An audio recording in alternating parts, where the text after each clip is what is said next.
Okay, I'm just kind of a pissed off guy today. What is it, the 24th February, and I'm listening to our illustrious piece of shit president tell us a bunch of lies and crap. He's there with Macron today, and he's talking about the wonderful times he had with Macron, where he went to the 75th anniversary of the D-Day landings, where he neglected to tell us about wars. Our citizens shed blood together on the battlefields of Europe. And I'll never forget joining President Macron 6 years ago on the 75th anniversary of D-Day. That was some day. what he said about the GIs there, that they were just kind of suckers. That's a paraphrase. You know, they had nothing to gain. You know, I suppose they're supposed to make money off of it or something. I don't know. Landing at Omaha Beach or, yeah. The purpose of our meeting today is to end another battle, a really horrible one, a war, something that we haven't seen since the Second World War. It just reminded me, and I'll be interspersing this with assorted chunks of that video. He talks about this horrible war in Ukraine. And nobody says it's not. There's a million people dying every day. You know, it's a bunch of crap. That is ravaging European soil, the deadliest and most destructive conflict that one can imagine. I've seen the pictures, I've seen the satellite photos and lots of other photos, and it's a horrible thing that's happening.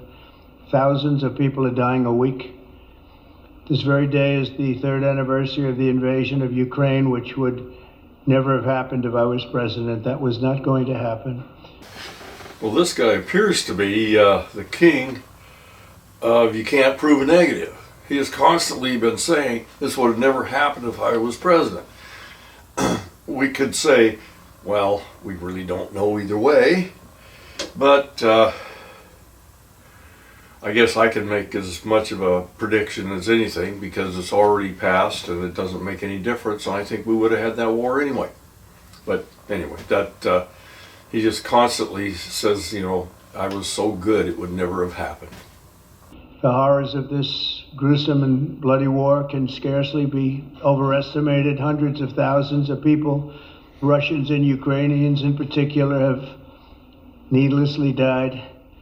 An entire generation of Ukrainians and Russian men has been decimated. 1,000-year-old cities have been turned into rubble. Those beautiful spires that you used to see there, they were most beautiful in the world, they say, are lying in heaps of rubble, blasted to smithereens.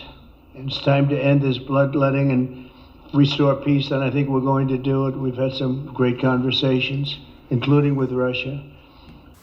Most horrible war since World War II. I just thinking about this. He forgot about Vietnam, didn't he? Yeah, there's that little struggle happened in the 60s. Him and I are about the same age. I'm about 6 or 8 months younger than him.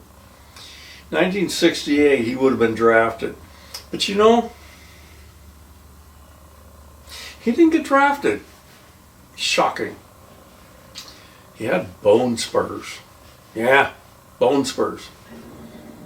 He went to a doctor that just happened to be renting space in his father's building and got him a little diagnosis there. Have you seen how he limps from the bone spurs?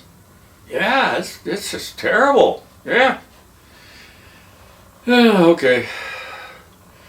Well, about a year after that, I got drafted. The difference is I went. I served my time. This guy has no business saying anything about the military at all. He wasn't there. He crapped out on it. And it just burns my butt. And then he's talking about Ukraine. And you know something? He is going to sell them down the river. Everything he talks about is Russian points. Everything. Oh, he's a dictator. It's not Putin, by the way, he's talking about. That's Zelensky. And, oh, we got to have elections. Yeah. You know, in Ukraine, we need elections. And it just backs up. Even the newscasters in the Kremlin have been saying, yeah, he's right on with us. And guess what? He just went to the UN and refused to vote for a resolution that said Russia was the aggressor in the Ukraine war. Him, along with China, North Korea, Belarus, a few other slime buckets out there. I'll be talking about some more of this later, but I can remember when his campaign manager was essentially a Russian spy. Yeah. I mean, that may sound like conspiracy theories. I really don't go much on conspiracy theories, but God damn it, there's a bunch of evidence. For Christ's sake. He went to jail over it. And, of course, he was pardoned later. This is one of the worst in the long series of things this guy has done in literally just a month. He has done everything that I think is horrible. Destroys the federal government agencies, backs Russia over Ukraine. He is appeasing the dictator so he can do it again, and I guarantee you he will. And Trump's going to probably still be saying, yeah, well, he was right. Yeah, he should attack, whoever he's going to attack. Anyway, that's my pissed off thing for today, and that's it on this one.